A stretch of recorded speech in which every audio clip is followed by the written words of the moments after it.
What do you call them? I can't do this anymore. Left my past all on the floor. I've been trying to keep it moving. Hey, so now we it going is north, going Social up Workers 2, 3, Month. up 2, 3. It is also Women's History Month. And so I would like to talk to you from why not USC. How does USC describe what a social worker is? And I'm going to also talk about myself and 3 women in my life. So, as USC, the University of Southern California, lets it be known that a social worker doesn't just help individual people. Instead, it works across 3 scales: the micro, the meso, and the macro. What did I just say? The micro, the meso, and the macro to create change. Social workers on the micro level, this is working with individuals one-on-one. The meso level is working with a group of individuals, a group as small as a family. And in the macro level is working in a big group, like doing interventions and advocacy on a large scale. This could be on communities, states, or even the country. So when you are studying with USC, this is probably across the board, but I'm going to just talk about USC. There are 3 departments.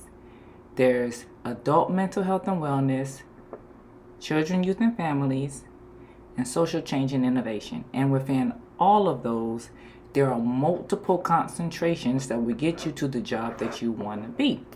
Okay, and some listed, just a few listed positions are Child Protective Services Supervisor, if you get an MSW, if you get your master's degree.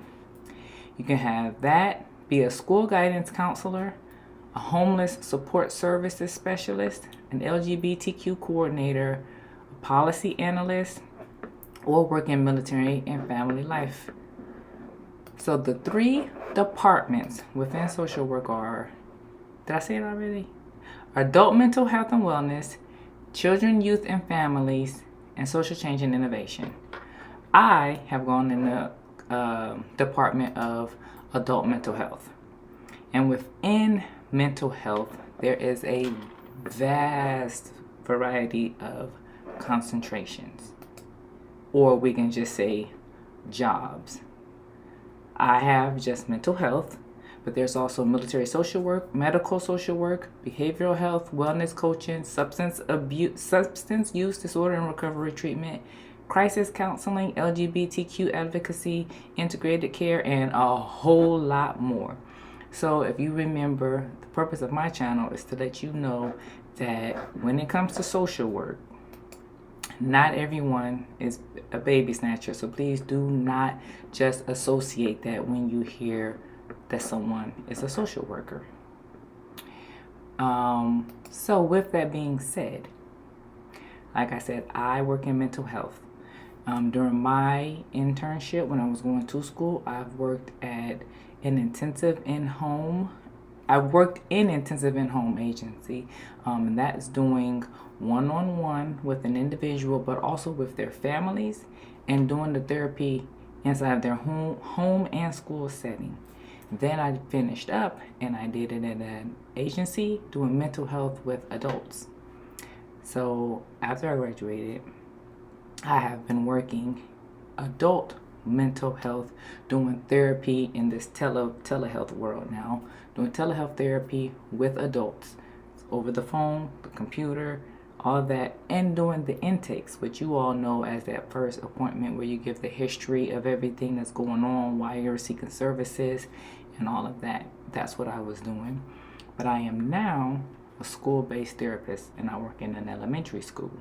So I am doing all 3 of those things. I'm working on the micro level with the student one-on-one, the meso level where I have to work with that student and their family, but also like their teacher and their whole class. And then when I go and working with the whole entire school to say giving some education, then I am on the macro level.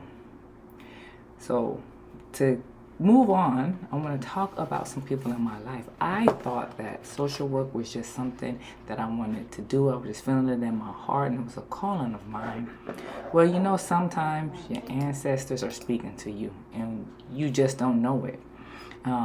So I have three in my life that go down that social work field. My great-grandma, Ernestine Woodard. Here's a picture from her obituary. My great-grandma, this is my maternal great-grandma, she just so happened to have been a caseworker for the city of Alton, Illinois, and she retired after 20 years. That I did not know. Then my great-grandma on my father's side, my paternal grandma, Miss Maydell Rollins, and I don't have any pictures to do a slideshow for you. What she did, I found this before I started recording. She worked as a healthcare provider, and she was a dietitian at a nursing home. So again, like I said, not everyone's baby snatchers. Then there is my maternal grandmother, Tessie Moore. I do not have her physical obituary. I just have online, and I can't share the picture with you. But what she did, she owned and operated More Care Services, which had 3 group homes in Alton, Illinois, to help the mentally ill clients transition from state care to community living, and what we would call kind of today caseworkers or community support workers. I did not know that. And she retired from the Alton Mental Health Center after many years. I don't know how long. So there are 3 women, with this also being Women's History Month, 3 women in my family who were in the social work field that have brought me to where I am, another Black woman in the mental health social work field. So if you know of any other person that you would like to hear from as the month continues, I would definitely like to showcase them on the channel. If you have any questions, let me know so I can showcase them or just give you more information, because like I said, there's 3 departments, but under each department there are multiple jobs. Even within that children and family services, there are multiple jobs and concentrations. So with that being said, please enjoy the month of March, get to know more about a social worker, and continue to celebrate Women's History Month. RealRam out. What do you call them? I can't do this anymore. Left my past all on the floor. I've been trying to keep it moving. Now we going north, going up 2, 3, up 2, 3. Got this joy inside of me because I can't do this anymore. Left my past all on the floor.